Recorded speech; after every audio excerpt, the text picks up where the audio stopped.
டிஃப்ரெண்ட்டாக ஒன்று சாப்பிட்லான்னு இருக்கேன். என்னென்னு பார்த்தீங்கன்னா பலாப்பழம். இப்போனா பலாப்பழம் சாப்பிட போகல. இந்த கேக்கில் வந்து பலாப்பழம் முந்திரி ட்ரை பண்ணலான்னு இருக்கேன். ஒவ்வொரு நாளைக்கு ஒவ்வொரு டேஸ்ட்டு, ஃப்ளேவர் வேறு. பிரிச்சுட்டேன்.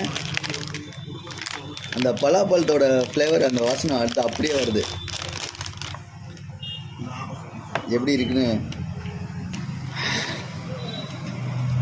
சீரியஸாக அந்த வாசனை அப்படியே தூக்குது. அந்த பலாப்பழத்தோட அந்த ஃப்ளேவர் அப்படியே இருக்குது.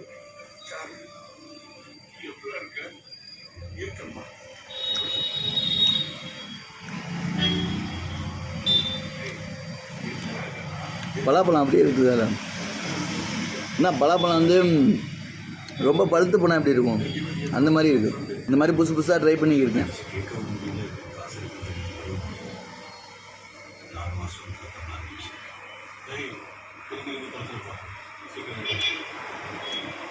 நல்லா தான் இருக்குது. டேஸ்ட்லாம் டிஃப்ரெண்ட்டாக இருக்குது ஒவ்வொன்றுலேயும். இதில் வந்து நான் ஒரு 4 ஃப்ளேவர் சாப்பிட்ருக்கேன் இது வரைக்கும். ஆனால் நிறையா இருக்குது இன்னும். அடுத்த வீடியோவில் டிஃப்ரெண்ட்டாக ஏதாச்சும் வாங்கி யாருக்காச்சும் கொடுக்கலான்னு இருக்கேன்.